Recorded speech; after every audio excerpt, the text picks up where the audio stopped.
So, hey everybody, welcome to our superhero success story. We're going to interview another superhero today who's actually part of the charity Superhairoes, and he's going to talk a little bit about his cancer diagnosis. He works in healthcare in the medical field, and he's just going to kind of tell us a little bit about his story, and then we'll kind of pan in some pictures because hopefully you sent me some of those, right? Of You know his what? Actually, I had to scan them all, so I'll get them to you though. Yes. So, Mark, would you like to go ahead and introduce yourself and let the viewers know your occupation and then start telling your story for us? Well, my name is Mark Marucci. I'm a registered nurse, and I've been a registered nurse since 2010. Before that, in 2005, I was diagnosed with cancer, and I was diagnosed with same cancer that Lance Armstrong had, basically testicular cancer that had metastasized in my abdomen. And I had a tumor that was in my abdomen that was actually strangulating my inferior vena cava, which is what got me to the hospital because my leg got swollen and I had a huge blood clot in my left leg. They did the CAT scan and found the tumor, and then I did a biopsy and determined that it was uh, testicular cancer. Went through the chemotherapy, and then the chemotherapy was not effective. So I had to go through a salvage round of chemotherapy. And they did another biopsy, and it came back again as still being active cancer. So I was referred to the Cleveland, actually to university hospitals, the Ireland Cancer Center in Cleveland, Ohio. And I saw a doctor by the name of Dr. Lori Laughlin. And she was an incredible practitioner that put me through the stem cell transplant process. So for a full summer in 2000, I'm trying to think. Am I 15 years? 15. I'm 15 years cancer free, so that's hard. It seems like so long ago. But I did endure a stem cell transplant procedure. 1 month in the hospital, then about a month off, and then another month in the hospital, and underwent a very intensive chemotherapy.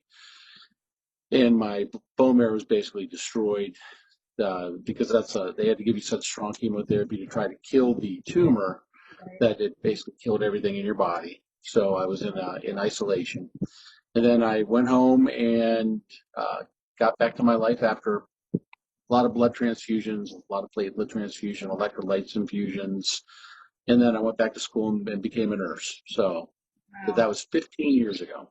Wow. Yeah, I So, just had my 15th anniversary in May. 2005, that's right, because we were talking about this. So, to let the viewers know again, because a lot of the things that we talk about in the charity, we talk about prevention and stem cells. When you were first diagnosed, then you had chemo, is what you said, and that did not Yes. at all. Yeah, no, it did shrink the tumor significantly. It was about the size of a Nerf football, and it was in my abdomen. It did shrink it fairly significantly, but the center of the actual tumor was so dense, just from the pressure of the tumor kind of pressing in on it over the course of the tumor growing in my body. It actually made that portion in the center a little less reactive to the chemotherapy. So that's when they decided. And then they couldn't do radiation because the tumor they thought was so wrapped around the vena cava that it would cause scar tissue, Right. and that scar tissue might strangulate the vena cava and cause a problem in the future. So they decided to have me pursue the stem cell transplant option. So they referred you to somebody else, or you had to go kind of do that? Yes. Okay. Yes, they referred me to the Ireland Cancer Center in Cleveland, Ohio. Actually, the doctor that runs the center there, his name is Dr. Lazarus, and then his doctor, one of his associates, actually saw me, and they basically put me. I had the same protocol that Lance Armstrong underwent in Indiana. Wow, that's awesome. Yeah. And then I I know, actually had a consult. what's that? I had a consult with the doctors that took care of Lance Armstrong. My oncologist referred me over there, so I actually got to go to the place in Indiana where Lance underwent his treatment. Wow, that's awesome. So technically today it's 2020. You've been cancer free for 15 years. Yes, 15 years, yeah. Yeah, so I actually was diagnosed with cancer on my 40th birthday, Oh, wow. like right around my 40th birthday. So it was my 40th birthday present. Yeah, kind of was like that with me too. It seems to hit us on those ages, you know. Um, Yeah, yeah. when we were talking earlier, you have a book that you had written. Do you want to talk a little bit about the book? Do you have that in front of you at all, or do you have links that we can Well, share? actually, my wife wrote a chapter in a book that was published, and basically just detailed my story. It just went through everything, like from the first day where I actually, kind of felt the initial symptoms, and then it went through the entire process. So, I mean, I think I counted one time. I think I had like 23 CAT scans in my life, which is just an unbelievable number of CAT scans. In fact, my oncologist told me when he said, "Listen, I don't think you need to come in anymore for appointments. You know what to look for." He said, "And I don't think I could ever legitimately do another CAT scan on you. I think I've given you too much radiation in your life." He said, "You've had way too many CAT scans, and I don't think that's even an option for you going forward." So, but she wrote a chapter in a book that basically detailed my entire process. And luckily, I was fortunate to be able to have her by my side in the entire treatment process because I was pretty incoherent. I just remember being on the couch for long periods of time and, No and being energy at completely all. uncomfortable and passing out. Pardon me? No energy at all. Like that was the big thing where you just were exhausted. Yeah, none. Right. I just, my blood counts had dropped so significant, so low from they basically were giving me a drug called cisplatinum, and it's a pretty toxic chemical that causes a lot of blood cells to die, white blood cells to die, platelets to die. So that medication did have a dramatic effect on my ability to stay awake, and I did pass out a couple times. I didn't need any transfusions until I went in for the stem cell transplant. But yeah, so she put that chapter in that book. She found out she had seen an advertisement of a gentleman that was putting a cancer survivor book together. Right? So he asked for my story, and she wrote it. So Lisa's very talented when it comes to that. You know that she's in at the charity. So let's backtrack for a minute with your doctor because the point of these stories and why I'm doing these interviews, and we're going to pan some pictures in. Mark's part of our charity Superheroes. And at the end of the video, we talk a lot about prevention and acidosis because I run a couple groups, which you know. And we're talking more now how with cancer being more the norm, we start finding out it's because our body becomes acidic and those cells start to mutate. But when we Right, look back at right, the doctor, he actually says to you, I don't want to give you any more scans because it's too much radiation. I really find that awesome, I guess is the word, because in my own situation with renal cell carcinoma, no one, they just want to scan you to death. And, we talk about this a lot, that there's actually a blood test now, Greek test and some other tests you can do where you don't have to get scans for what we're trying to do. So kudos for your doctor. I think I need to talk to him. And then when you went to your stem cells and you started to do all that, has anyone talked about diet, lifestyle? Has that ever come up in the whole realm of all of your 15 years? Or I guess what I'm trying to say is, did I introduce you to that, or has anyone really? yes, you did. You did. I'd done some reading previously, just very casual reading, different subjects. But you were definitely the first introduction of somebody that was making it a lifestyle change as significantly as your approach is. And so yeah, no, none of my healthcare providers, and I've seen quite a few over the years, ever went to the lengths to incorporate that approach. Which now my primary oncologist, in fact, he just passed away from cancer this year, but he was probably in his 80s, so he's an Indian gentleman that had just a fantastic bedside manner, and he was one of those unique individuals that would remember. Yeah, I don't know how many patients he took care of in Youngstown, Ohio, but he knew every one of his patients' names by first name. He would see me at the clinic and say, "Mark, how's it going, Mark? I mean, how many patients do you see a day? But you know my case, and he would say, "Oh, I just got a CAT scan back on you. I got your scan results back. Let's, it's good news or whatever." So it'd be like, how many CAT scans did you look at today? But he never really went into the detail that you did. So I guess what we're trying to tell our viewers here, because no, I'm not a doctor. My name is HairDocTK, but it's because I had a TED Talk out, and we're talking to Mark because I lost a kidney, and then after that, when I started the charity, I can't even remember. Did I meet you at the charity? I can't remember. We met, Yes, yeah, no, we met at a pancake breakfast, right, in Gilbert. which is I went to the Gilbert pancake breakfast. so we facilitate, it's Ironwood Cancer Resources. For you guys that have seen the charity, I've been an active volunteer there for a decade. National Kidney Foundation, 5 years, Look Good, Feel Better, 4. And after all of those volunteer services that I had, I also was married to a doctor. I said, well, after this cancer thing, I'm like, I don't know, I need to do something. So the whole point that we're trying to educate to the viewers, to say it simply when we talk about the word cancer, because people say, well, I had breast cancer, or I had testosterone, Right, right? Or you had renal cells, pretty much all the same, because our body becomes acidic. And that's what we're trying to talk about today, to get to the root issue of disease. Because when you had your cancer 15 years ago, you don't want the cancer genes to mutate. And in order for that to not happen, we have to change our lifestyle. So right. let's talk a little bit about, because I know your wife, and I like to include her in some of this because she's been at some of the charities. She's kind of been pushing you to try to change your diet, Yes.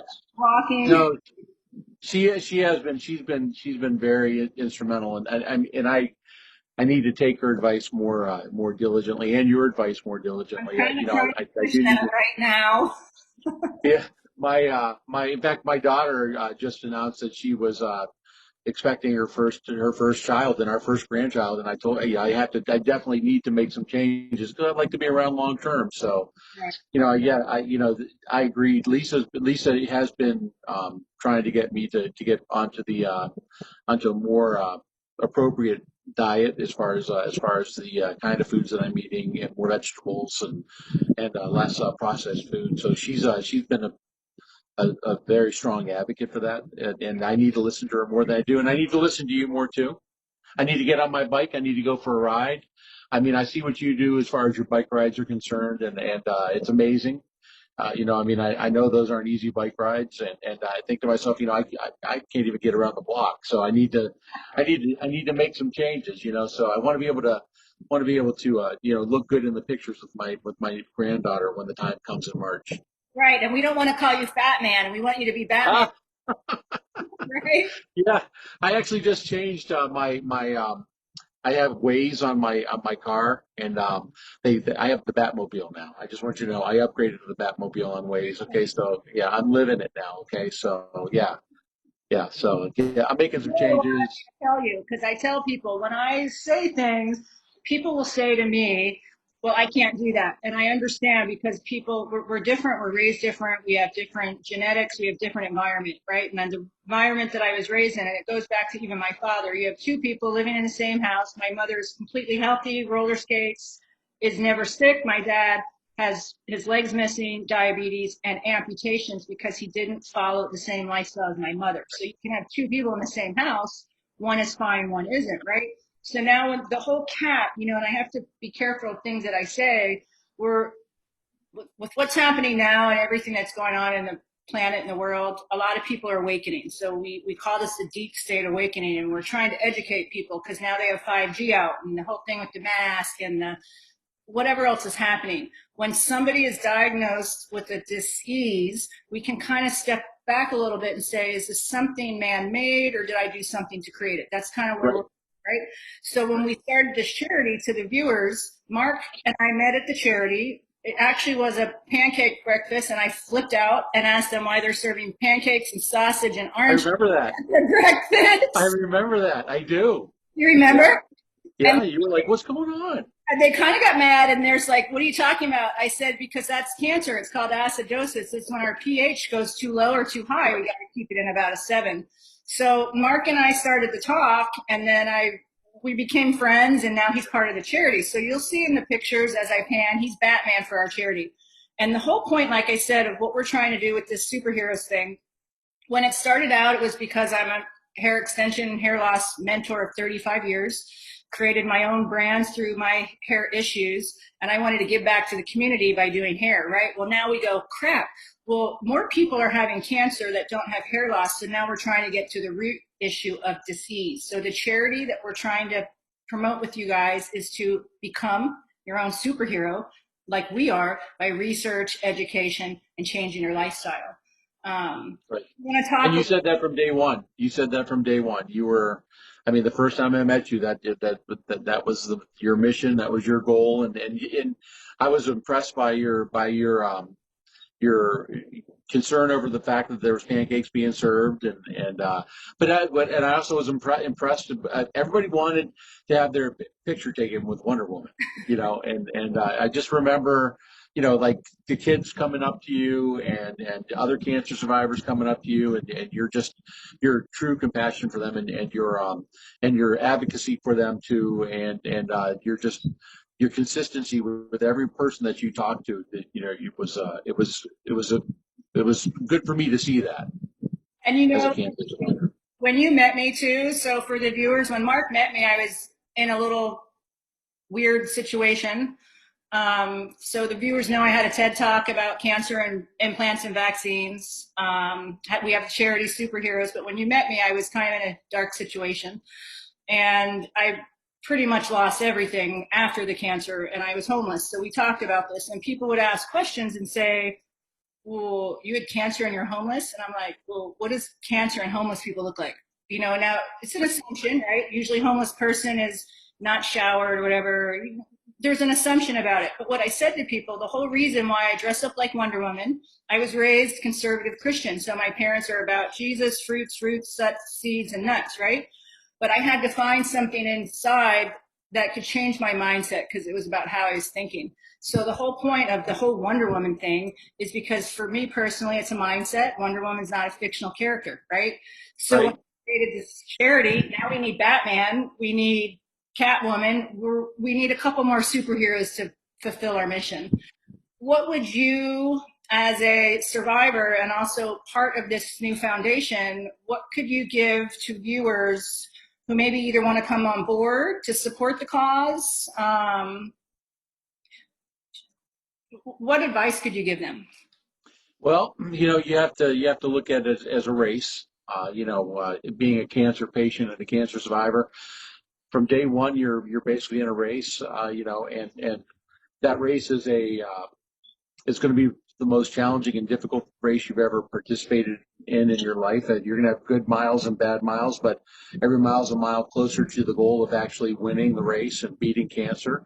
And you just have to look at it and say, there's a lot of people around you that are helping you, that can, cheer you on, that can provide, support and educational material and compassion to you, that it's not wrong to ask them for help. It's not wrong to ask them to be a crutch for you to help you get across the finish line, because it's not a question of how you finish, it's a question of when you finish, and you need to have that support structure around you.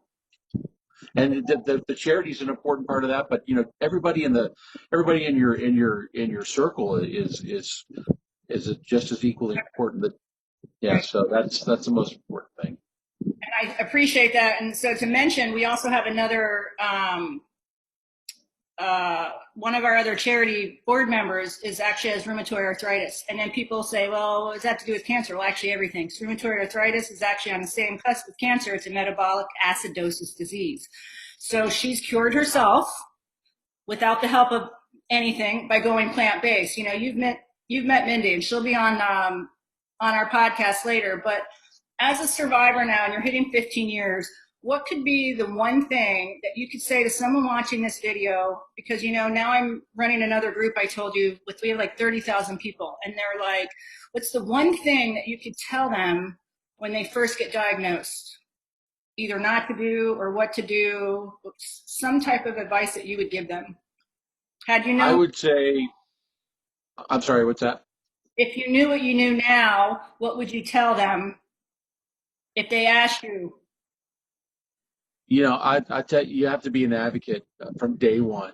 From day one, you have to be an advocate. You have to be in charge of your your approach and your treatment and your plan of care, and you don't think of yourself as being you're is equally important as any other provider that's providing treatment. Don't ever feel like you're less significant than a doctor, or less significant than a nurse, or less significant than any other person that's providing that care for you, because your role is equally important, if not more important, because your body and your brain are listening to your attitude, and the minute they hear, the minute your brain hears it, or your body hears it, your brain saying, "I don't know if we're going to make it through this," your body is going to start to fall apart. Right. So you have to be positive. You have to be an advocate, and you can't decide to get to buy into it a month after you're diagnosed. It's got to be from day one. It's a day one thing. At the minute you get that diagnosis, and you have to say, okay, time to strap on the pads, and let's go to battle with this, and let's be aggressive, and be as aggressive as you can. Awesome. We're going to wrap up our podcast because I think we're about to our 30, but I just want to tell everybody, join our charity. Check us out on superhairoes.org. Mark is one of our strong advocates. He's Batman. We have a couple other people. We're going to start back with these events, and if you guys want to join our events, or you want us to come do anything in your facility, we're all welcome to do that. But the whole point, like I said, is getting to the root issue of disease, becoming your own superhero.